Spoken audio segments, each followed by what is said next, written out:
श्रीमन नारायण नारायण हरे हरे। आज हम आपको सुनाने वाले हैं माघ मास का 17 अध्याय। आप लोगों ने, आशा करती हूँ कि आप लोगों ने पिछले 16 अध्याय जरूर सुने होंगे। अगर नहीं सुने हैं तो प्लीज़ आप लोग जरूर सुनिएगा और वीडियो में कमेंट भी जरूर कीजिएगा।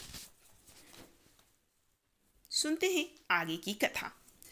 अप्सरा कहने लगी कि हे राक्षस, वह ब्राह्मण कहने लगा कि इंद्र इस प्रकार अपनी अमरावतीपुरी को गया, सो हे कल्याणी, तुम भी देवताओं से सेवा किए जाने वाले प्रयाग में माघ मास में स्नान करने से निष्पाक होकर स्वर्ग में जाओगी। सो मैंने उस ब्राह्मण के वचन सुनकर उनके पैरों में पड़कर प्रणाम किया और घर में आकर सब भाई बांधव, नौकर चाकर, धनादिक त्याग कर शरीर को नष्ट होने वाली वस्तु समझकर घर से निकली और माघ में गंगा जमुना के संगम पर जाकर स्नान किया।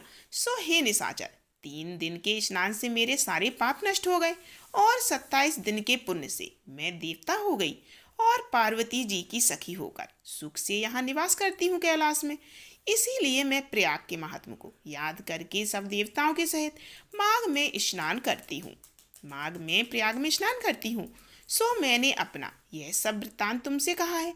तुम भी इस योनि में पढ़ने और कुरूप होने का सब कारण कहो। तुम्हारी दाढ़ी और मूछें बहुत बड़ी बड़ी हो गई हैं और पार्वती जी की गुफा में वास करते हो। निशाचर कहने लगा कि हे भद्रे, सज्जनों से गुप्त बात कहने में कोई हानि नहीं होती। मुझको अब कोई संशय नहीं रहा कि मेरा उद्धार तुमसे ही होगा। सो मैं अपना सब वृत्तांत तुमसे कहता हूँ। मैं काशी में वेदों का ज्ञाता था और बड़े उच्च कुल के ब्राह्मण के घर में जन्म लिया था। मैंने राजा, पापी, शूद्र तथा वैश्यों से अनेक प्रकार के दान लिए। मैंने दान लेने में चांडाल को भी नहीं छोड़ा। उस जन्म में मैंने कोई भी धर्म कार्य नहीं किया। वहीं पर ही मृत्यु को मैं प्राप्त हो गया। तीर्थ स्थान पर मरने के कारण नरक में नहीं गया। पहले 2 बार गिद्ध योनि में, 3 बार व्याघ्र योनि में, 2 बार सर्प योनि में, 1 बार उल्लू की योनि में और अब मैं 10वीं बार में राक्षस हुआ हूँ और सैकड़ों वर्षों से इसी योनि में हूँ। इस स्थान को 3 योजन तक मैंने जंतुहीन कर दिया है। बिना अपराध के बहुत से प्राणियों को मैंने नष्ट किया। इस कारण मेरा मन अत्यंत दुखी है। तुम्हारे दर्शन से चित्त में कुछ शांति अवश्य आई है, क्योंकि सज्जनों का संग तुरंत ही सुखदायी होता है। मैंने अपने दुख के कारण आपसे कहे और सज्जन लोग सदैव दूसरों के दुखों से दुखी होते हैं। अब यह बताओ कि इस दुख रूपी समुद्र को मैं कैसे पार कर सकता हूँ? क्या क्षीर सागर हंस को ही दूध देता है, बगुले को नहीं?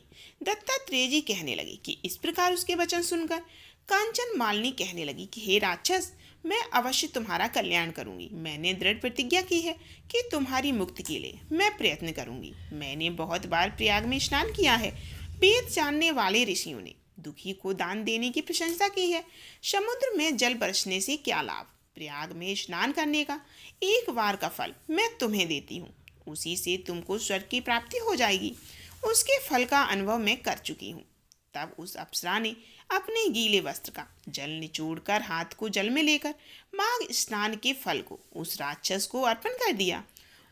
जैसे ही कंचन मालिनी ने अपने माघ के स्नान के फल को उस राक्षस को दे दिया, उसी समय पुण्य प्राप्त से वह राक्षस शरीर को छोड़कर तेजमय सूर्य के सदृश देवता समान हो गया।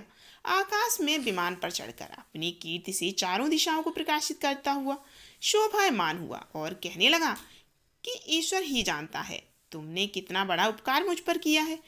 अब भी कृपया मुझे कुछ शिक्षा और दो, जिससे मैं कभी पाप न करूं। अब मैं तुम्हारी आज्ञा पाकर स्वर्ग में जाऊंगा। तब कांचन मालिनी ने कहा कि सदैव धर्म की सेवा करो, काम रूपी शत्रु को जीतो, दूसरे के गुण तथा दोषों का वर्णन मत करो, शिव और वासुदेव का पूजन करो, इस देह का मोह मत करो, पत्नी, पुत्र, धन आदि की ममता त्याग दो, सत्य बोलो, वैराग्य भाव धारण कर जोगी बनो।